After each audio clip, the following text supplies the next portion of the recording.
Bonjour les amis, voilà une nouvelle vidéo. Dans cette vidéo, on va essayer de traiter de la faute.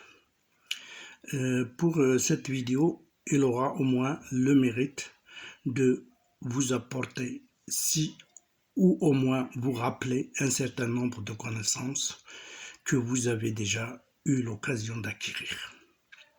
Généralement, la faute, elle est définie comme un écart de conduite entre une règle admise dans une société ou une communauté déterminée et un fait ou une abstention qui heurte cette règle, qu'elle soit morale, sociale ou technique. Avant de continuer, on essaiera d'explorer quelques cas très répandus de ce concept dans la vie quotidienne. Ainsi, on essaiera d'aller du simple au complexe. En effet, à l'école et même ailleurs, on commet des fautes d'orthographe et de grammaire. Sur la route, on commet des fautes de conduite qui peuvent se résoudre des fois en infraction au code de la route. Au travail, on commet des fautes de service qui peuvent être des fautes de discipline ou autres et qui peuvent donner lieu à des sanctions disciplinaires. Chez soi, on peut commettre des fautes de conduite relationnelle pouvant donner lieu à des malentendus familiaux, etc. Mais juridiquement parlant, on a la faute civile, la faute pénale, la faute contractuelle et la faute administrative. Ces catégories sont parfois cumulables. En effet, la faute civile peut être délictuelle ou quasi-délictuelle. La faute délictuelle se situe au dehors du champ contractuel. La faute quasi-délictuelle résulte d'un fait volontaire sans intention de causer le fait dommageable qui constitue une faute en lui-même. Une faute quasi-délictuelle. La faute contractuelle, quant à elle, consiste en un manquement à ses obligations contractuelles, aussi bien dans un contrat de vente, un contrat de travail ou un contrat de louage de service.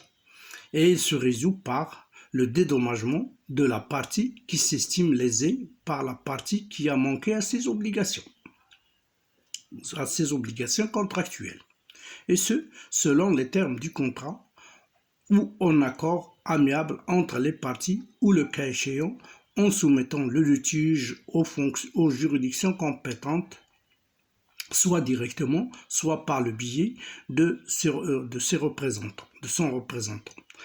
La juridiction peut être une juridiction civile, une juridiction commerciale ou sociale, selon la nature du contrat. La faute administrative, quant à elle, est composée de deux volets, au moins. La faute de l'administration est celle de ses agents, soit la faute peut être commise soit envers un tiers, soit envers l'un ou l'autre, l'administration envers l'employé ou bien l'employé envers l'administration. Dans les deux cas de figure, c'est l'administration qui est responsable pour dédommager les victimes, mais elle peut se retourner contre son employé fautif au cas où la faute est personnelle. En matière de responsabilité de l'administration, on parle de faute lorsqu'il s'agit de tout défaut de fonctionnement du service public de nature à engager la responsabilité civile de l'administration à l'égard des administrés. Elle est à distinguer de la faute personnelle qui engage la responsabilité pécuniaire de son auteur. On doit aussi parler de ce qu'on entend par faute grave et faute lourde. Contrairement à la faute légère ou pardonnable, la faute grave permet à l'employeur de renvoyer son salarié sans préavis. Mais l'appréciation de la gravité de la faute est du ressort du tribunal, qui doit dire que les faits reprochés au salarié tombent sous le coup des dispositions légales en la matière. Généralement, dans ce cas, il passe le vol commis dans l'entreprise, par exemple, ou dans l'administration, la violence envers ses supérieurs ou ses collègues, l'état d'ébriété sur les lieux du travail, etc. Quant à la faute lourde, elle est privative d'indemnité pour congé payé. Elle peut même mettre en jeu la responsabilité pécuniaire de l'agent fautif. C'est le cas où le comportement reproché au salarié ou bien l'employé induit un manque à gagner pour son employeur. Il y a aussi la faute inexcusable en matière d'accident de travail. C'est le cas où la victime n'a pas pris toutes les précautions nécessaires à l'accomplissement de sa tâche ou lorsqu'il a intentionnellement provoqué un accident de travail. Dans ce cas, la victime ne peut prétendre à aucune indemnité. Il y a aussi lieu de traiter de la faute médicale, qui a une spécificité propre. En effet, elle peut être, selon l'option choisie, qualifiée soit faute administrative, quand le médecin est fonctionnaire, ou faute contractuelle, quand il est indépendant.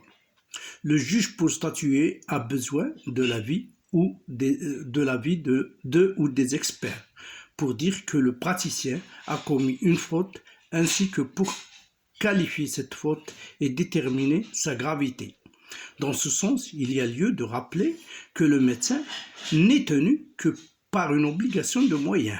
Donc, il ne peut être inquiété que s'il n'a pas mis en œuvre tous les moyens techniques et scientifiques et déontologiques que la science a rendus accessibles à la faute pénale. La faute pénale consiste en une imprudence, une maladresse, une négligence ou une observation de loi ou règlement, parfois le fait d'agir ou de ne pas agir sans y être contraint par une force majeure. J'espère que cette vidéo vous apportera un certain nombre de connaissances.